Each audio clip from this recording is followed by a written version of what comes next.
I found the letter on a Tuesday evening when nobody else was home.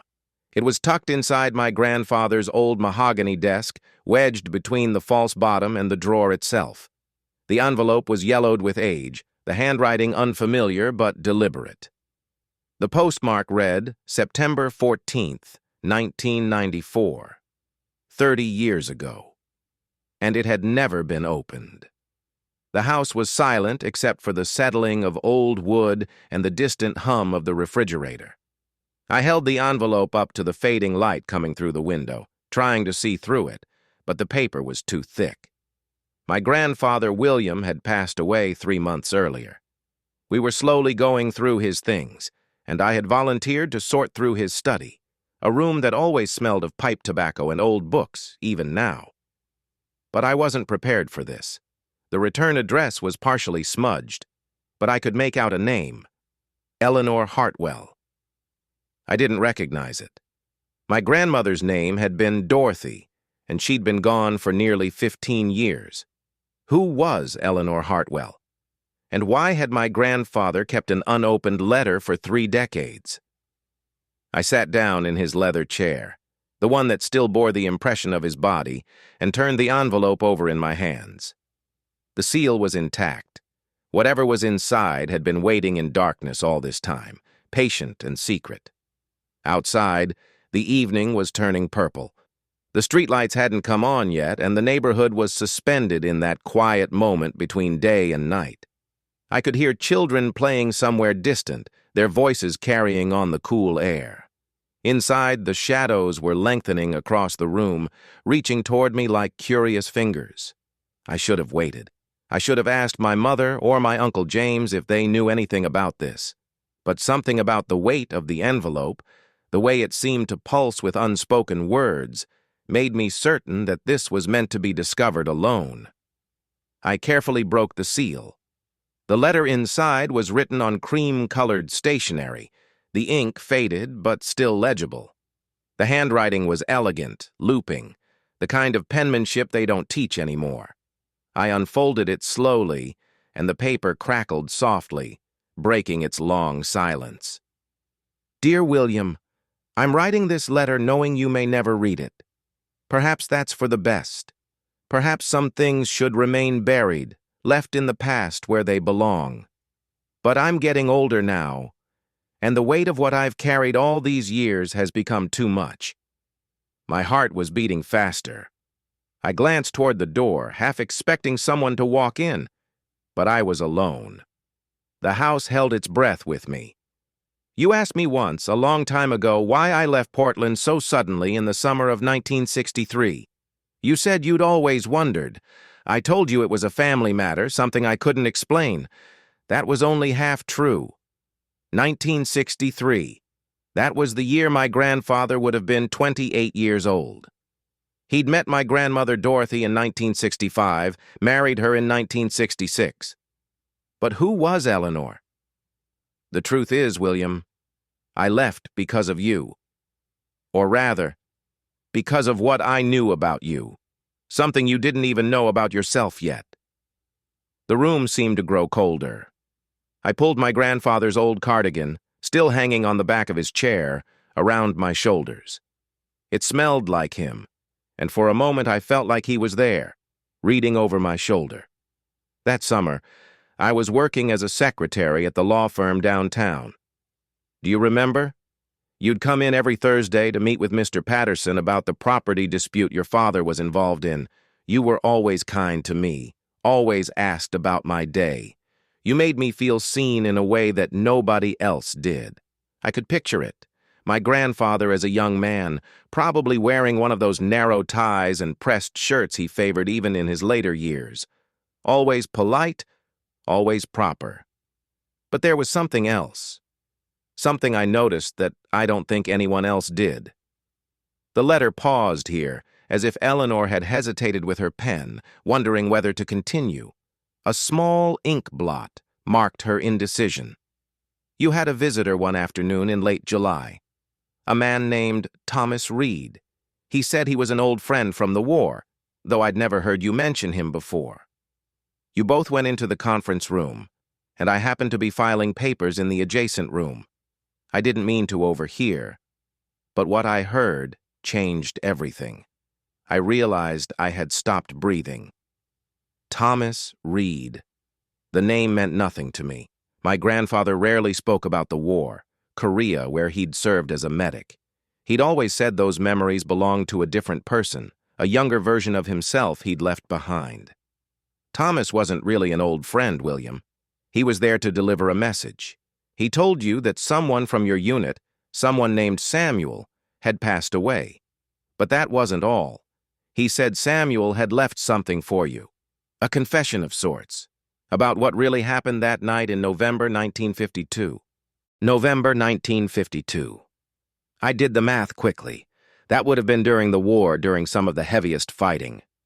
Thomas said Samuel wanted you to know that it wasn't your fault, that the decision he made that night was his alone, that you tried to stop him, tried to save them all, but some things can't be prevented.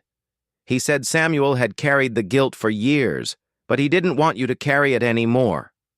The handwriting became shakier here, as if Eleanor's hand had been trembling.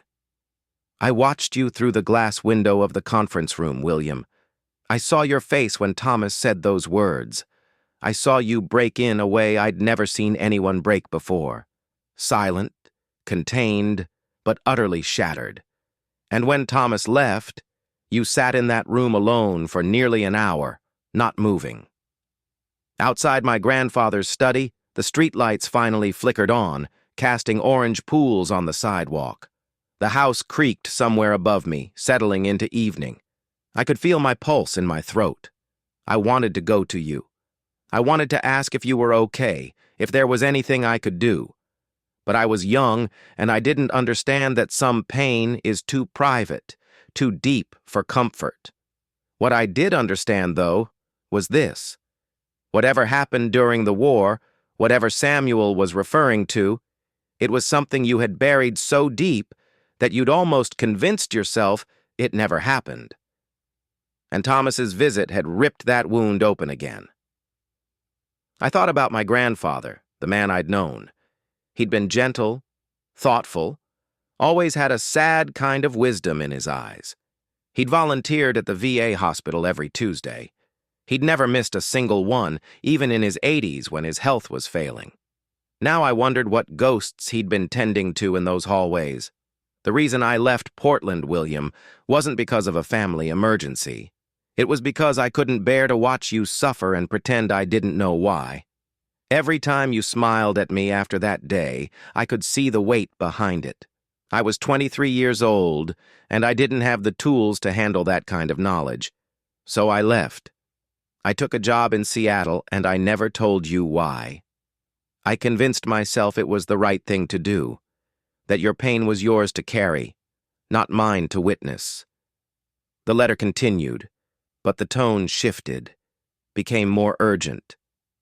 But here's what I need to tell you. What I should have told you 30 years ago. It wasn't your fault, William. Whatever happened in that war, whatever decision Samuel made, whatever you tried to prevent, none of it was your fault. I could see it in your eyes that day, the way you blamed yourself. And I've thought about you every year since, wondering if you're still carrying that burden. I'm writing this letter now because I heard through old acquaintances that you got married, that you have a family, that you've built a good life. I hope that means you've found peace. I hope the ghosts from 1952 have finally let you rest, but if they haven't, if you're still haunted by that November night, I want you to know, you were a good man then, and I'm certain you're a good man now. Whatever Samuel needed to confess, whatever he needed to absolve you of, he was right to do it. You deserve that absolution. I don't expect you to write back. I don't even know if you'll open this letter. Part of me hopes you won't, that you've moved on so completely that you'll see my name and choose to leave the past where it belongs. But if you do read this, William, please know, some of us saw your pain and wished we'd been brave enough to acknowledge it. Some of us have carried our own guilt about staying silent. I hope you've forgiven yourself. I hope you've learned to sleep peacefully. With respect and old affection, Eleanor Hartwell. The letter ended there. I read it 3 times, each time hoping I'd find answers to the questions it raised. But Eleanor had been careful. She'd given me just enough to understand that something terrible had happened, but not enough to know what. I folded the letter carefully and placed it back in the envelope. The room was almost dark now, and I hadn't turned on any lights. I sat there in the shadows, thinking about my grandfather. He'd kept this letter sealed for 30 years. That meant he'd opened the original envelope, seen Eleanor's name, and decided not to read it. Or maybe he'd read it once, and then pretended he hadn't. Either way, he'd carried it with him through 15 moves, through my grandmother's death, through the birth of grandchildren and great-grandchildren. He'd kept it hidden but not destroyed. What did that mean? I thought about asking my Uncle James about Thomas Reed, about Samuel, about Korea. But something stopped me. My grandfather had chosen silence. He'd chosen to keep this letter sealed, to let its words remain unspoken. Maybe that was his way of finally letting go, acknowledging the past by preserving it unread, keeping it close but locked away. The thing about secrets is that they don't disappear when people die. They transform. They become questions without answers, shadows without sources. My grandfather had taken his ghosts with him, and now I was left holding evidence of their existence without any way to understand them. I stood up slowly, my legs stiff from sitting. I walked to the window and looked out at the quiet street. Somewhere out there, if she was still alive, Eleanor Hartwell was living her life, probably never knowing that her letter had finally been found, if not by its intended recipient, then by someone who would wonder about it. And somewhere in the past, frozen in November 1952, something had happened that shaped my grandfather's entire life, a decision made by a man named Samuel, a night that left wounds deep enough to last decades, but I would never know exactly what. That night, I placed the letter back in the false bottom of the desk drawer, exactly where I'd found it. I didn't tell my mother about it. I didn't mention it to my uncle. Some secrets, I realized, are meant to be kept even after they're discovered. As I drove home through the empty streets, I thought about all the things we don't know about the people we love. The private pains they carry, the wars they fight inside themselves long after the actual wars are over. My grandfather had been a kind man, a gentle man, someone who made me feel safe when I was a child. But he'd also been someone else, a young soldier who witnessed something he could never speak about, a man who received a confession from a dying friend, someone who carried guilt so heavy that even absolution couldn't lift it completely. We are all mysteries, I thought, even to ourselves sometimes. The streetlights blurred past my windows, orange and steady. Somewhere in the night, other people were carrying their own sealed letters, their own unspoken histories.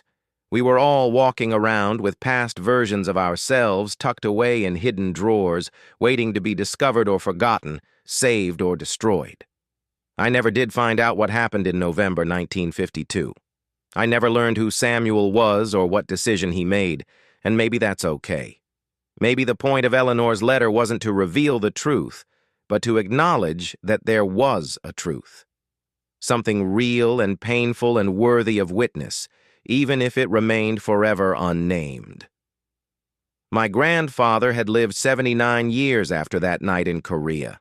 He'd raised a family, built a career, loved my grandmother deeply, played with his grandchildren, tended his garden, volunteered at the VA. He'd lived a full life, a good life despite the shadows. That, I realized as I pulled into my driveway, was its own kind of answer. As I climbed into bed that night, I thought about Eleanor's final words. I hope you've learned to sleep peacefully. Had he?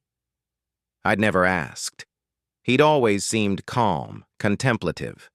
But now I wondered about his quiet moments, his long silences, the way he'd sometimes stare out windows at nothing. Had he found peace? Or had he simply learned to live with the absence of it? The questions followed me into sleep, gentle and persistent, like rain on a window. And in my dreams, I saw an envelope being sealed, a letter being tucked away, a young man sitting alone in a conference room as the shadows lengthened around him. Some stories, I understood now, don't have endings. They just stop being told. And maybe in the quiet spaces between what's said and what's left silent, that's where we finally learn to rest. Let the unanswered questions drift away now. Let the mysteries of other people's lives settle softly into the past where they belong. You've done all you can by bearing witness. Now it's time to let go, to breathe deeply, to sink into the forgiving darkness of sleep. Tomorrow will bring its own stories. Tonight, you rest.